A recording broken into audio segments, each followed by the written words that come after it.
안녕하세요. 보험연구소 박창환 대표입니다. 오늘은 복잡한 보험 담보들을 하나하나 상세하게 알아보고 나에게 필요한 담보의 기준을 세워보는 보험 들여다보기 시간입니다. 첫 번째 시간으로 보험 담보 중 최고의 가성비를 자랑하는 일상생활 배상 책임 담보에 대해 말씀드려볼까 합니다. 제가 알고 있는 보험 담보 중 가장 가성비가 좋은 최고의 담보라고 자신하는 담보입니다. 영상을 끝까지 보시고 현재 기준으로 가장 합리적인 상품으로 반드시 온가족 가입을 하시기 추천드립니다. 그럼 시작해 보도록 하겠습니다. 유튜브 검색창에서 보험연구소를 검색하시고 구독과 알람 설정을 해두시면 유익한 보험 정보를 매번 받아보실 수 있습니다. 좋아요와 댓글은 보험연구소 컨텐츠 발전에 큰 힘이 됩니다. 그럼 왜 가족의 일상배상 책임 담보가 중요하냐? 담보 이름에서 알 수 있듯이 가족 중 누구나 일상생활을 하면서 타인에게 배상 책임을 지게 되는 경우 보험사가 1억 원에서 최대 3억 원 한도로 보장해주는 보험입니다.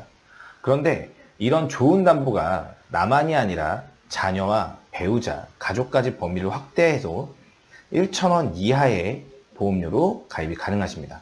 제가 전에도 일상배상 책임담보가 축소되거나 삭제될 수 있다. 유일하게 비갱신형담보가 남아있는 농협손해보험의 일배치액담보를 3억 원까지 꼭 가입하라라고 말씀드렸던 적이 있습니다.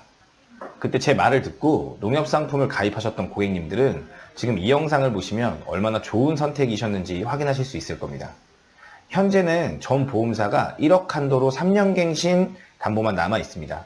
변경된 현재 시점을 기준으로 어떻게 어디 회사에 가입하는 게 좋은지 뒤에서 자세하게 안내 드릴 테니 끝까지 봐주시기 바랍니다.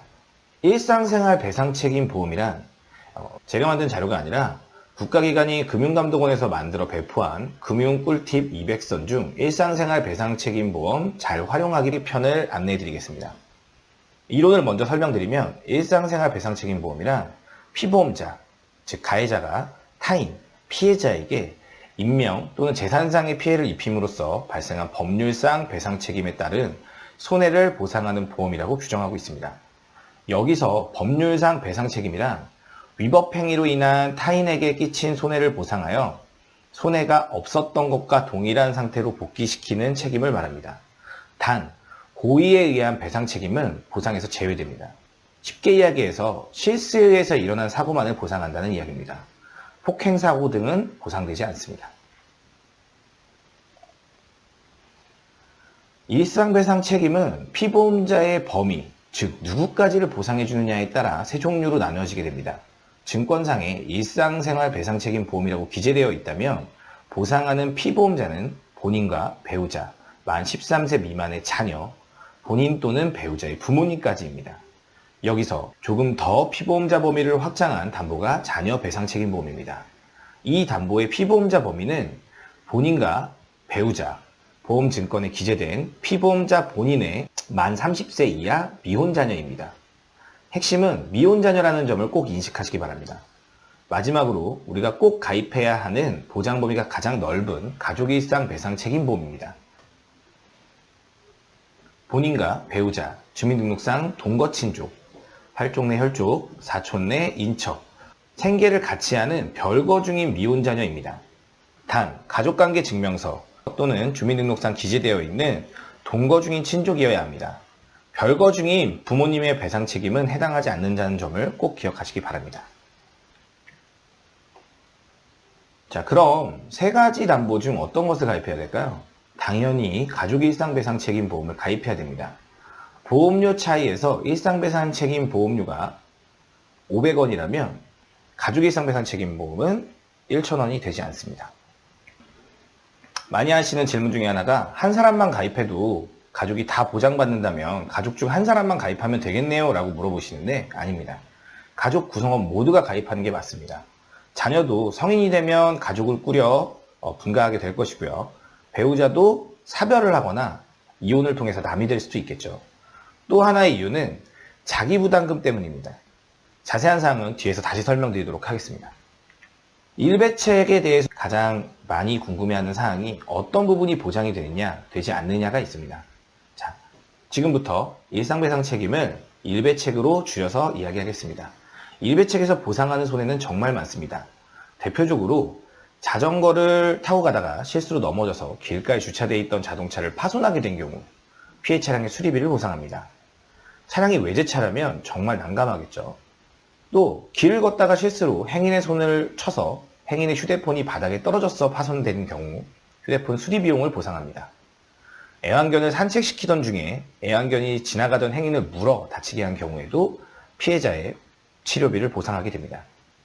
단, 행인이 애완견이 물만한 행동을 했다면 분쟁 사유가 될 수 있습니다. 또 하나, 거주하고 있는 주택에서 누수가 발생하여 아랫집에 피해를 준 경우 아랫집 수리비를 보상합니다. 과거 2020년 4월 이전 상품의 경우 일배책담보에서 아랫집 이외에 본인의 집 수리비도 보상이 되었지만 현재는 본인 집 수리비 비용에 대해서는 보상하지 않도록 약관에서 개정되었습니다. 추가로 누수 보장은 보험사마다 보장 유무가 다르기 때문에 보험 약관을 반드시 확인하셔야 됩니다. 이외에도 주차장에서 평행 주차되어 있는 다른 차량을 밀다가 앞차와 추돌에 발생한 손해에 대해서도 보상합니다. 상식적으로 생각하셨을 때 이건 될 것 같다라고 싶은 보상은 다 된다고 보시면 됩니다. 그럼 보상하지 않는 손해에 대해서 알아볼까요? 약관상 일배책에서 보상하지 않는 손해는 이렇습니다. 고의나 싸움에 의해 발생한 사고에 대해서 보상하지 않습니다. 제3자의 지시가 있어 폭행이 이루어진 경우에도 보상하지 않습니다. 대여점이나 타인에게 빌린 물건을 망가뜨린 경우 단 호텔 객실은 제외입니다. 직무에 의해 발생한 피해 역시도 보상하지 않습니다. 또 하나 천지지변에 의한 피해, 항공기, 선박, 차량 소유 사용에 대한 관리에 의한 배상 책임은 보상하지 않습니다. 이외에도 핵 방사능 폐기물, 그리고 전자파 자기장, 티클 먼지, 성면, 분진 소음에 의한 손해도 보상하지 않습니다. 보상하지 않는 손해는 개별 가입하신 보험사의 약관을 반드시 확인하시기 바랍니다. 한 가지 더 반드시 알아두셔야 될 거는 전동 킥보드 또는 전동 자전거 등 인력에 의하지 않은 모든 이동장치 수단은 배상 책임에서 제외됩니다. 실제 보상 사례를 볼까요? 저 역시 이 좋은 담보를 가입하고 있겠죠.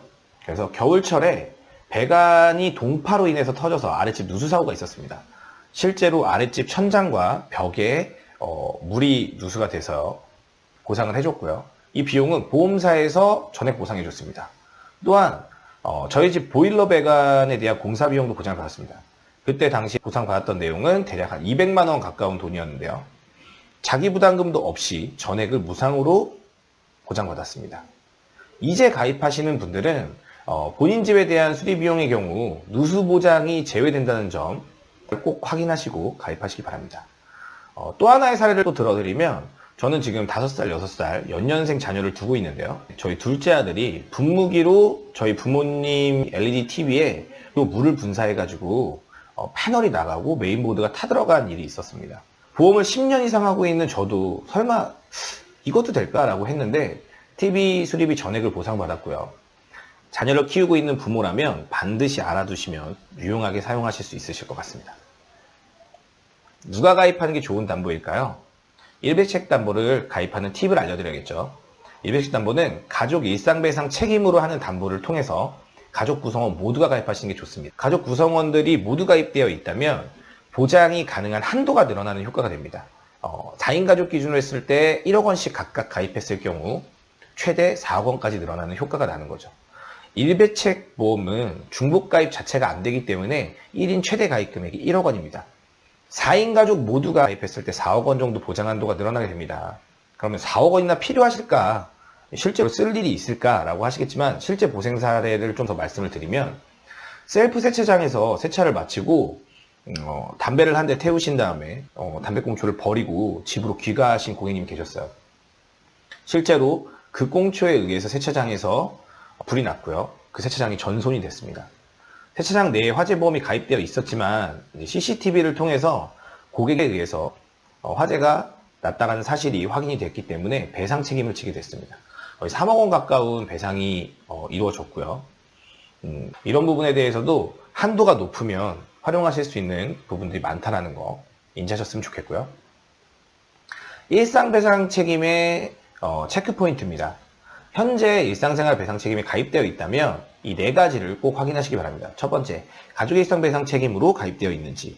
두 번째, 보장 한도가 1억 원 이상으로 가입되어 있는지. 그다음에 세 번째, 비갱신으로 가입되어 있는지를 확인하시고, 마지막으로 가장 중요한 부분이지만 많이들 체크하지 않는 부분, 가족 일상 배상 책임의 주소지가 지금 내가 살고 있는 주소지로 되어 있는지를 꼭 확인하시기 바랍니다. 실제로 계약 당시의 주소지와 현재 거주하고 있는 주소지가 달라서 보상받지 못하는 사례들도 있습니다. 일배책은 과거 상품의 경우 2만원, 그리고 최근 상품의 경우에는 20만원의 자기부담금이라는 것이 존재를 합니다. 한 사고당 최소 2만원에서 20만원을 고객이 부담해야 된다는 이야기죠.